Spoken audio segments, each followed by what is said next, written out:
most of higher ed structure is designed around finite games, right? You do this and you finish this, and now you're done, right? So there's a structure around it. There are rules around it. It's understandable when that game ends. So our whole system is built that way. And yet our game is actually an infinite game. And so to think about how we continually adapt and change those rules because we're inviting new players into our game, that's a skill that we are not particularly adept at in higher education.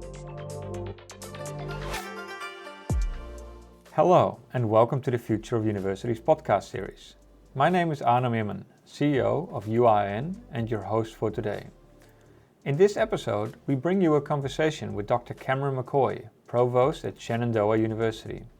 In today's episode, Cameron and I will explore universities as a platform rather than a process and discuss how to move away from seat time and counting credit hours, recognize learning where learning occurs, and turn education into an infinite lifelong experience. We hope you enjoy the discussion.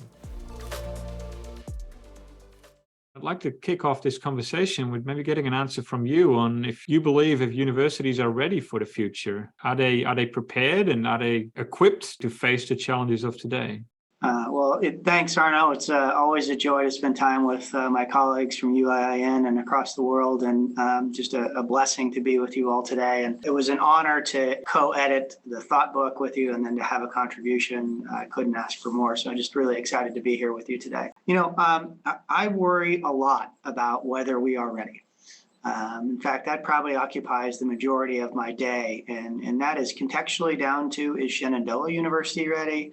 Where I am today, but are we ready across the globe? And on one hand, I could say there are signs of light that we're starting to see some shifting and some preparation and building the necessary infrastructure to continue to adapt. But on the other hand, I think there's a good argument that we need a new social contract. And those are the words of a great scholar of higher ed, James Duderstadt. And the truth of the matter is, I do think it is time for a refreshed social contract, and that would help us be better positioned to address the collection of crises that you alluded to.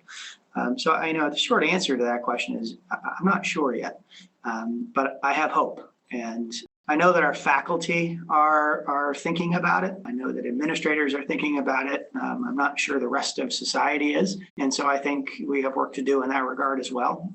But it really is going to take some systemic change, and that's hard. It's really hard to do.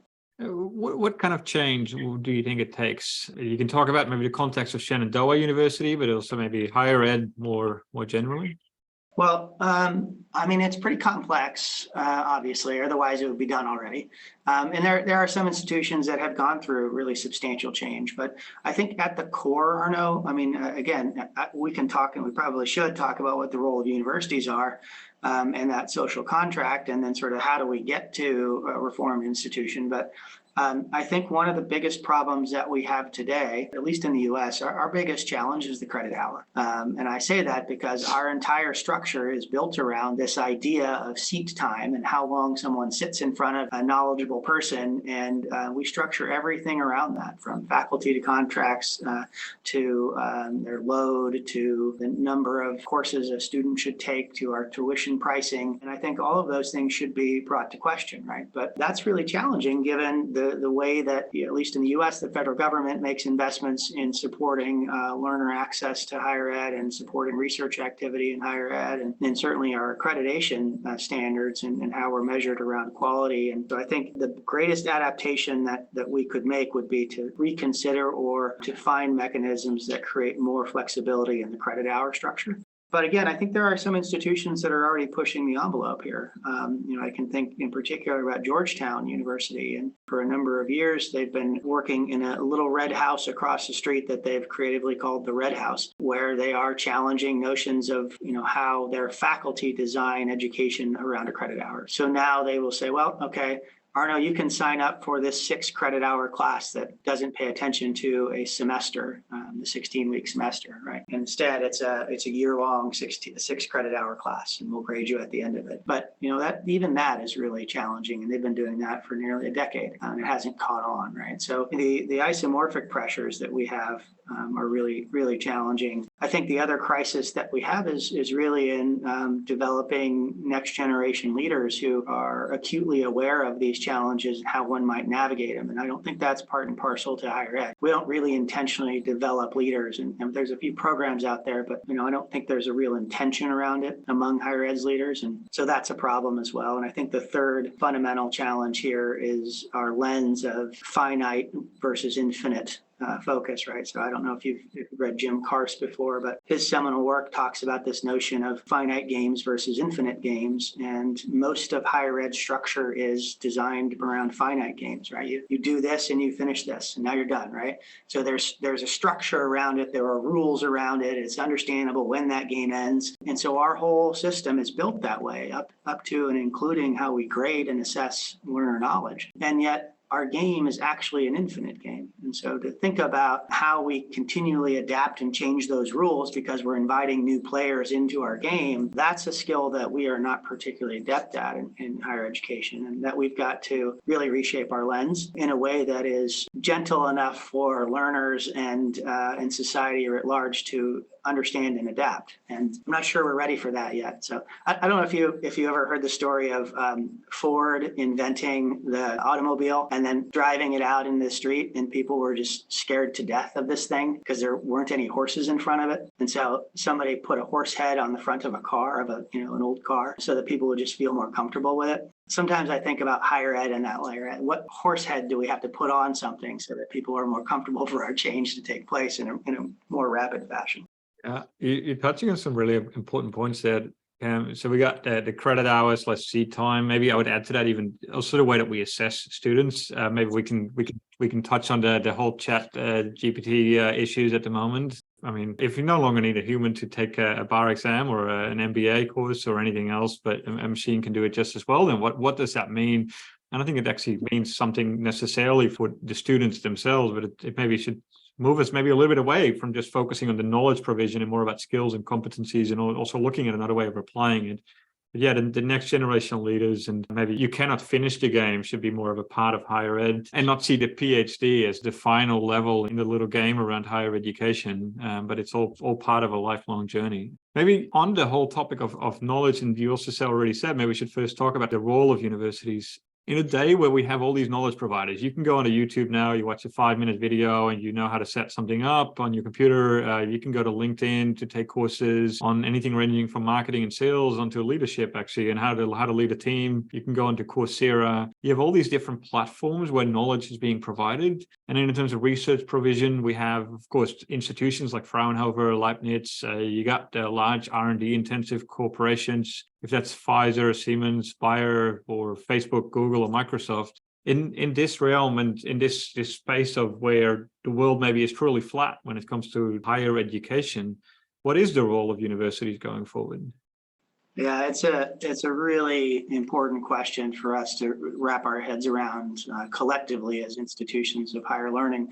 And I want to go back maybe a little bit to something I said earlier that Duderstadt offered, which was, for most of our existence in the U.S. anyway, our role has been defined by this social contract that is between institutions and society, right? And for the most part, that's driven by the federal government. And I think that sort of holds true today as well, and at least in the US, and I suspect across the globe that's happening as well. Drivers of change for us are pretty intense. And I would offer that I think for many of us, lost our voice in the public square. But if you go back and think of the history of this, all the way back to roughly 1971, 72, we started to see the Carnegie classifications and the US News and World Report rankings. And that drove a pursuit of research activity and research funding from the federal government, which I think the data are pretty clear that institutions have invested a greater percentage to chase prestige, but that created this war game of pursuit of research enterprise at the sake of teaching. And I think there's been a real substantial shift there. But the social contract at the time was, we're in the Cold War and let's pursue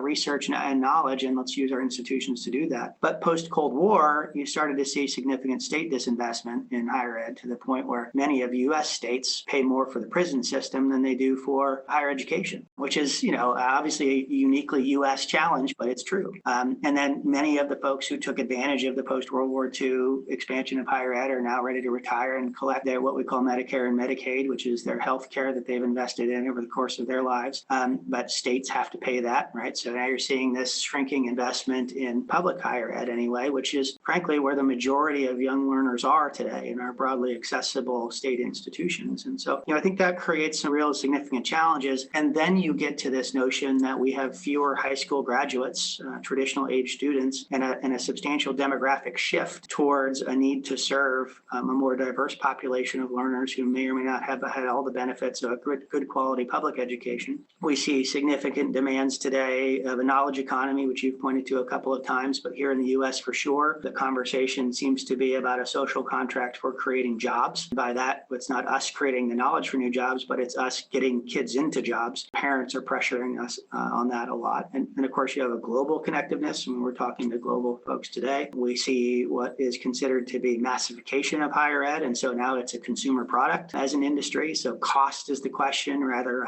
than a high return. And then add into that significant market forces around the need for us to be more market responsive and some pressures to be disruptive around even everything around the credit hour or the distribution and delivery of education. And you very accurately pointed to learning occurring everywhere. And so the question is, with the consideration that we're now an industry rather than a public good, what is the expectation for us? And it should be a high return on education. But I think the vast majority of institutions have sort of lost that vision and or never acquired it. And they've definitely lost their voice in the public square, right? So it's like someone coming to me and saying, well, I would like to get a degree because I know I need a degree, right? Or I want a Ferrari, and I only want to pay for a Chevy, but I'm only going to listen to what Ferrari says around what higher ed is supposed to do, right? And I think that's one of our big challenges here. But the truth is that our institutions are creating the knowledge that are meeting the pressing needs of society, whether that's health, business, security, environment, technology, or even here in esports, this constant shift in demand for us to be market responsive. And since '08, since the economic downturn in the U.S. in '08, there's been an increasing demand for us to verify growth in a learner's durable or human skills. So, I think the question is for us in this current environment, how are we going to be contextually both timeless and timely? And what do we need to do to adjust our institutions from an infrastructure standpoint to A, recognize learning where learning occurs, and B, find a pathway between the considerations of cost and quality and make certain that reshaping whatever this social contract is and perhaps get to more a society of learning. And I think that's fundamentally different than imparting knowledge onto somebody and checking them on a test whether they know that knowledge. It really needs to be more about, are we creating a society of people who want to learn, want to know what is true, and then can apply human skills in a meaningful way. And do you feel that maybe sometimes the university is more seen as a stage gate to a particular job? If I pay enough tuition fee and I go to Harvard, then that guarantees me a certain income for the next few years or next few decades, and it sets me off into a certain pathway into society, rather than it actually being about what you just said, which is wanting to gain that knowledge and access to knowledge and also making sure that is actually the truth rather than something that someone else just invented and shouted out on. Is Twitter, does that still exist?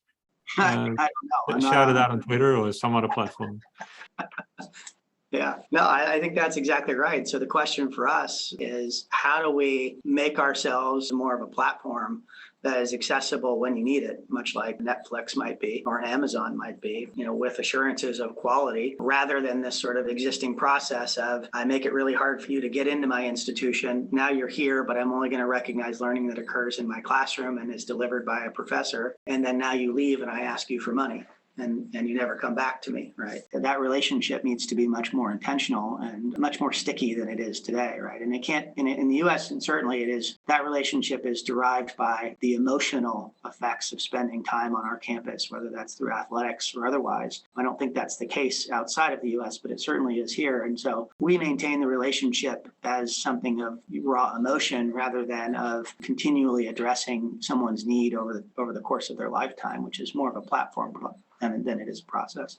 Sidetracking a little bit, just in terms of you mentioned a few, actually a whole list of different challenges being faced by universities in terms of, for example, we're coming back to the whole point about what is the role?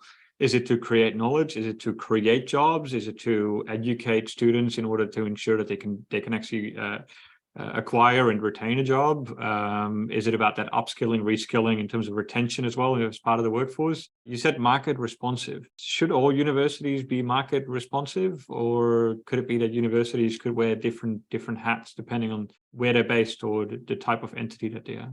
Yeah, I think it's certainly the latter, right? I mean, and I think there's a robust research around the makeup or contextualism of an institution, and that drives the way we behave and interface with the world outside of us. And I think we all ought to recognize that, and that's one of, I think, the failures that we have yet to actively address, is that not all universities are the same, nor should they be, right? So I would firmly plant us in context and then say from there, okay, well, let's make a decision around what the needs are of the society that we are particularly addressing. And so I do think that there is absolutely a role for research and knowledge discovery in institutions. So I don't think that's the case for everybody. And I think that some institutions can and should hang on to that role, and we ought to invest in them accordingly, but not to the detriment of equity and social responsibility. Maybe it's a moral imperative that we have to foster a society that is born of knowledge rather than prevention of knowledge, right? And so I think there are plenty of arguments to be made for institutions that we should invest in that are decidedly learner-centered and focused on the provision of knowledge to the broader society in both an affordable way and with a higher return on education. Sometimes you could do both, right? But that's not everybody. Probably 125 odd institutions that I could point to in the US that I think there's a fair argument for them to maintain that platform. Unfortunately, those are the ones that we continue to invest in, and we ignore the broadly accessible institutions, which are the vast majority of them, constantly scraping and scrapping to get by. And everybody wants to talk about Harvard, but I might argue that, you know, the Harvards and Stanfords they're wonderful institutions, but someone might have a greater distance to travel and be benefited more substantially by a Shenandoah. I think there's, you know, both of those roles are essential, meaningful, but again, has to be done contextually. And I think also has to take into account the sort of the timelessness of universities. I mean, you reach all the way back into the 11th century, and, you know, could say, okay, great. You know, there is some history here and there's some meaning behind it. And there are some things that are really essential and timeless in higher ed. But there's also timely activities too. How do you get to that market responsiveness? How do you launch new programs? How do you disrupt yourself and become regenerative? And how do you become more diverse in thought and service, more immersive and flexible, borderless, extendable? I mean, there's all sorts of descriptive words we could use around what a university should look like. But at the end of the day, we have to be both timeless and timely in the context of our own institutions. I think one of the key issues is that universities all try to be the same. They all try to be like Stanford or like Harvard, or moving the conversation over to Europe to like UCL, or want to be like those types of institutions, because they all tend to look at the rankings and go like, oh, that's good, that should be us.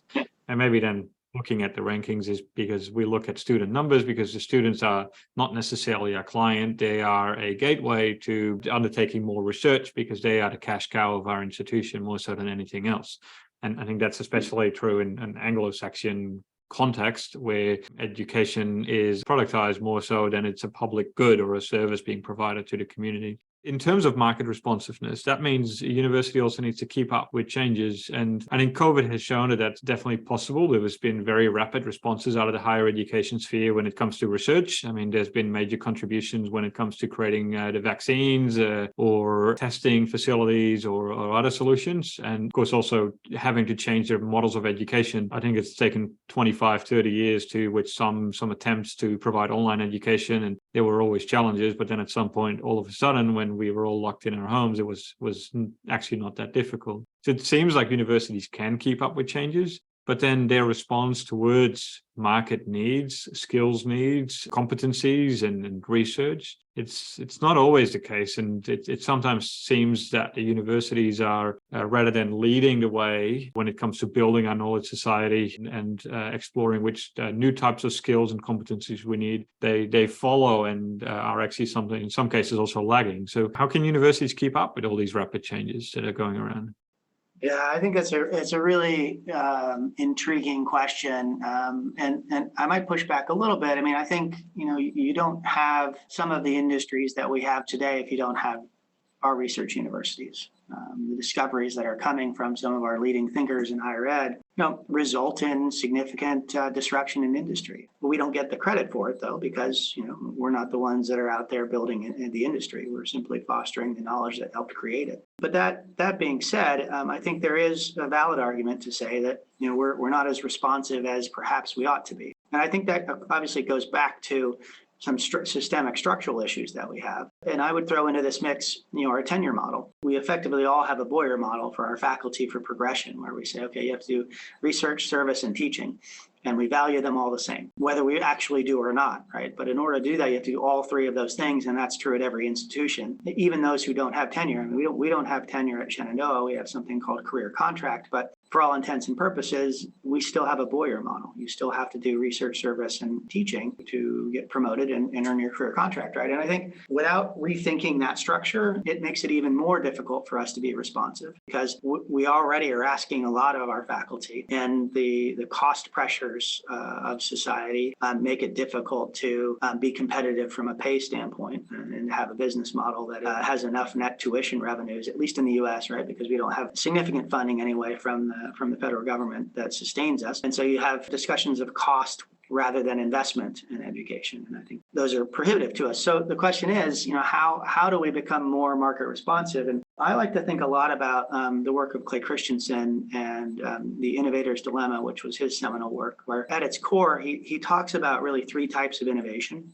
4, if you want to add potential innovation into that. But the core of those is, the first is efficiency innovation, right? So how are you as an organization becoming more efficient? And so you pointed to quick shift to teaching, in our case via Zoom, in a synchronous modality. And I could argue that's not, the high flex approach was not the most rigorous nor the highest quality. And frankly, because of our structured model for faculty progression, we haven't invested in teaching our faculty how to teach in that pedagogical approach and using that modality. So we've got to get better at that, right? We have to be more efficient in how we develop faculty, how we develop coursework, how we use data, leverage data, think about the metrics that we have, operate our institutions, drive out cost, et cetera, right? I've heard academics who said, oh, this makes my life a lot easier, because then you can just sit in their underwear behind their computer, they record the whole curriculum for within just a couple of days, and they upload all the videos and they're done, right? Because we look at it from a classical, I'm only here to provide knowledge, whereas that's it. I mean, the knowledge that they provide, and coming back to the whole conversation about YouTube and all of that, like you can also get that from other sources. So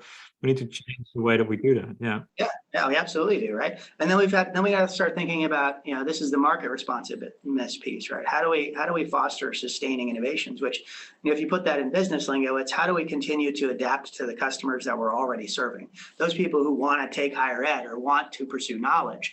And so therein lies the question that you pointed to, right? Okay, now I know that people are learning from YouTube. How do I verify and validate that they actually have learned that and that they could apply it in a meaningful way?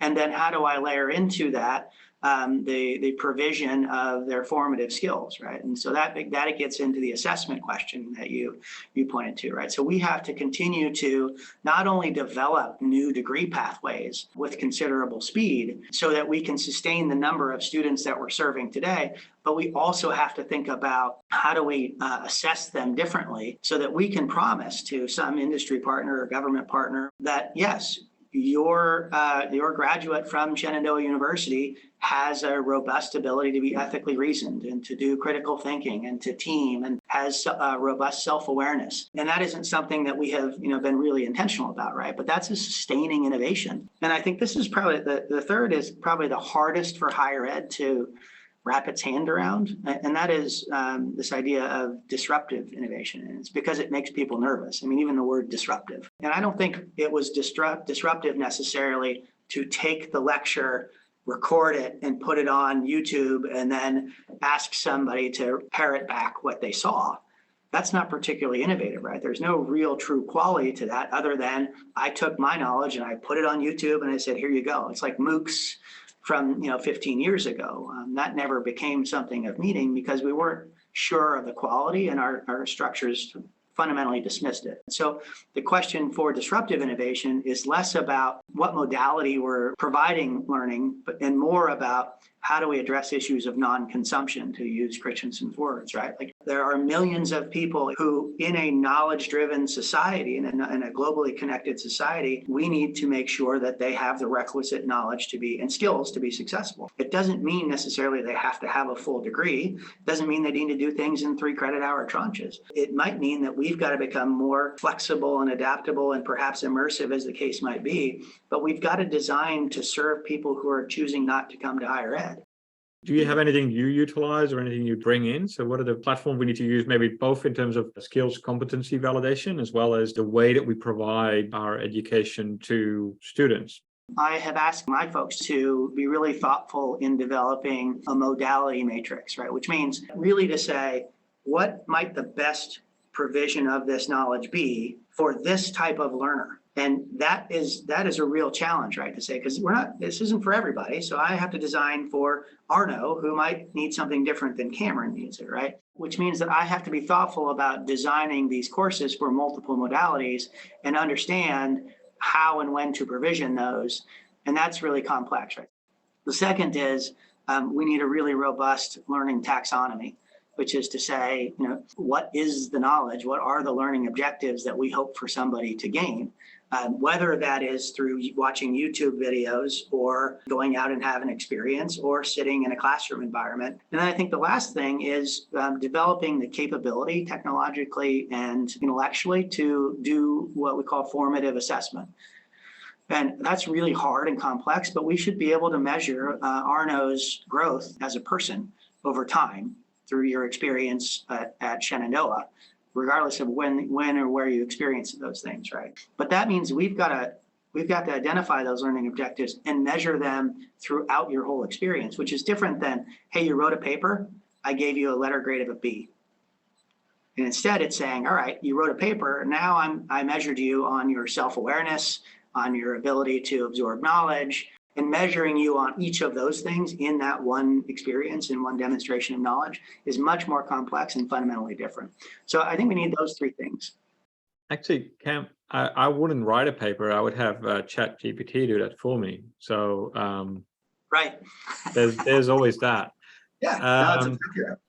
So, and on the experience, this is all there's a lot of these references, it's more university experience. What about the lifelong experience? And maybe sticking to the example of Arno, so work experience, anything like, you mentioned travel, or it could be, it can maybe at the university, it can start, of course, with internships or placements, or the models that we see in more Germanic countries, Austria, Switzerland, and Germany around dual education programs, and then moving past that and the experience you gain while working. But then if we want, as you had mentioned, if we want to see the college as a platform more so than as a process, and if we want to create this infinite game where it's not about the bachelor or the master degree or the PhD or the postdoc, but we want students to keep coming back and see the university as maybe a gym membership. How do we do that? And how do we capture all those experiences and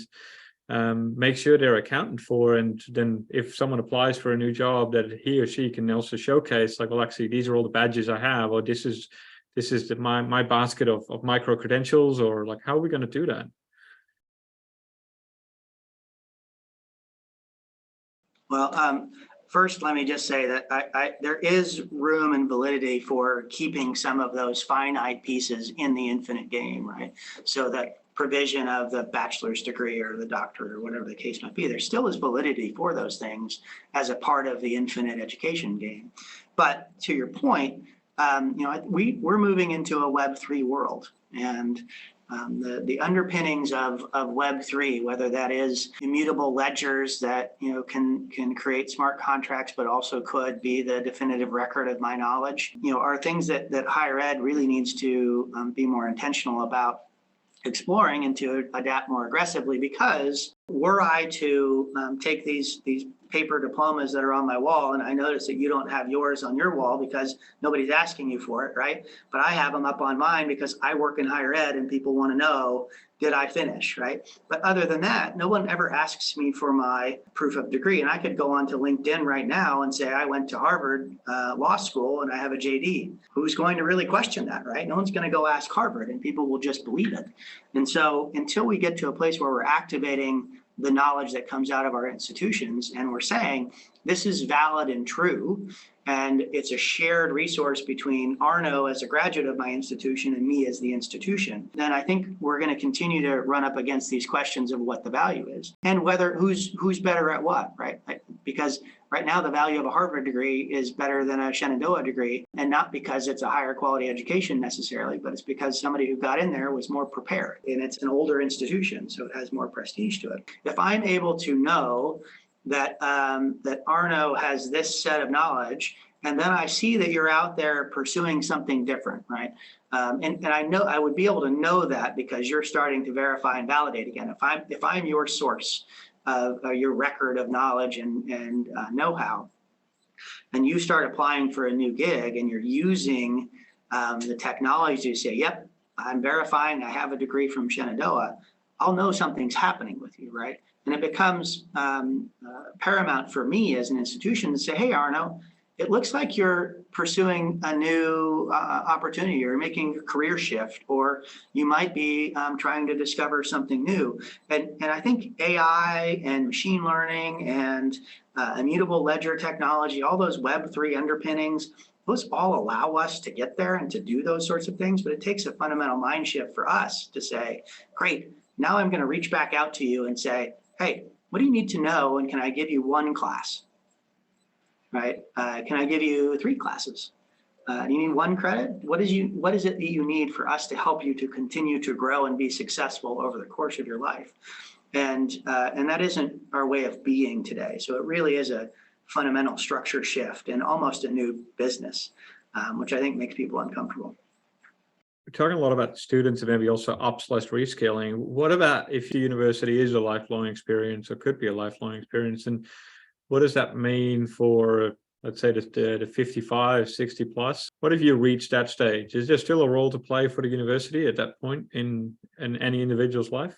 Well, it's interesting. I mean, the short answer is I think so. And if only to continue to foster that original role for us in the U.S. of sustaining democracy.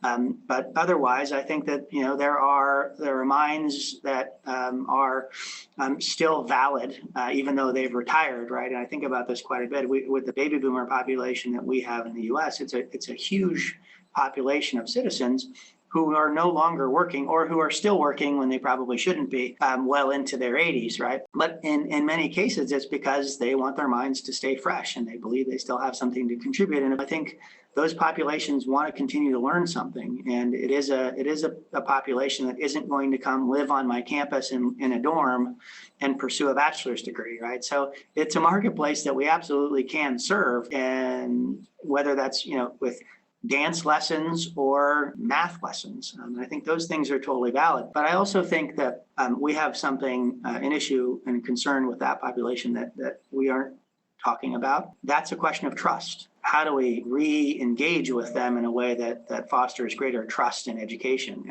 And I think that's harder to do. But I mean, there's some institutions like Arizona State, for example, built a retirement home. So on their campus, or across the street anyway, they own a building that is a retirement community. Of course, Arizona is where a lot of people go to retire and they go through the stages. But if you think about Alzheimer's and you think about the provision of entertainment, all those things are things that we do in higher ed, and they're totally applicable to those populations. And maybe also the other way around, right? I mean, them giving back to the university as people with so much skills and competencies and encompassed by all the experiences that they've had throughout their lifetime that we sometimes tend to just neglect rather than benefit from. And as you mentioned. You made a reference towards getting older and wanting to stay active. I mean, research has also shown staying active within the community is also something that actually extends your life rather than shortens it. Just being conscious of time, I just maybe wanted to close over with just one final question for you to answer.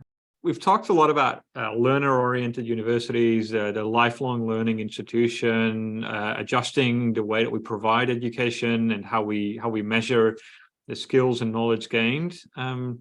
So maybe in just a few sentences, how would you build such an equitable and learner-oriented university? Yeah, that's a really lengthy discussion. We need another fireside chat for that one. But at the end of the day, I think we have to question our existing structures, right? You got to break that down and say, on the entry into my institution, what is it that I need to know about Arno to best serve Arno in that moment in time and meet him where he is, and help him navigate where he might need to go, and then to create the learning experiences that Arno needs, whether that's in my classroom or online or in my residence, and to recognize that learning as his pathway to the next step in his life. And then to think about, okay, now that I've helped him get to this stage, and I'm still thinking about Arno and his self-sovereign identity and the fact that he owns that identity in the near future, how do I continue to engage with him so that he will share with me what he needs to know over time, and then invite him back in, right? I really think we've got to break down the system as it is and start to say, what does Arno need? Okay, what does Cameron need? And what do I need to know about them? I need to know who you are and where you're from and what you know at the moment and what you want to know and whether or not I can serve you in that way. And honestly, Arno, I don't think that's as hard as it's probably sounding, because the technology exists today allows us to know that. Right? I mean, we have enough data to suggest whether or not you'll be successful at Shenandoah, and then to know how I might need to meet your needs. One of the only points we haven't actually gotten to in terms of the next generation leaders, it requires those next generation leaders, and it requires a leadership program within higher education that actually focuses on maybe not building the traditional pathway in terms of academic leadership. Is you start out as a PhD student, and at some point you end up as a professor, and then you become a dean, and then at some point you're a provost of an institution, right? And so you yourself haven't necessarily followed that traditional pathway. And maybe we need more of those, if it is the ACE fellowships or other types of programs where we develop the leaders who are willing to take that, still comfortable with that extra element of risk in order to really change our higher education systems. Yeah, no, I think that's exactly right. And we need to do it much more intentionally than we do today. Cameron, on that note, I'd like to thank you very much for your time today. And there's still so much left to discuss, but we'll probably do that in a future fireside chat. And I would like to thank everyone for attending today's session. And we look forward to welcome you back to any of our future fireside chats. Keep a lookout on uin.org/events. Again, thank you all for your time. Thank you, Cameron, for today. And I look forward to welcoming you to a future fireside chat as well, Cameron, and continuing this conversation. Thank you for listening to today's discussion. Stay tuned for the next episode on the Future of Universities podcast series. Follow us on Spotify and LinkedIn, and don't forget to sign up for our newsletter at uin.org.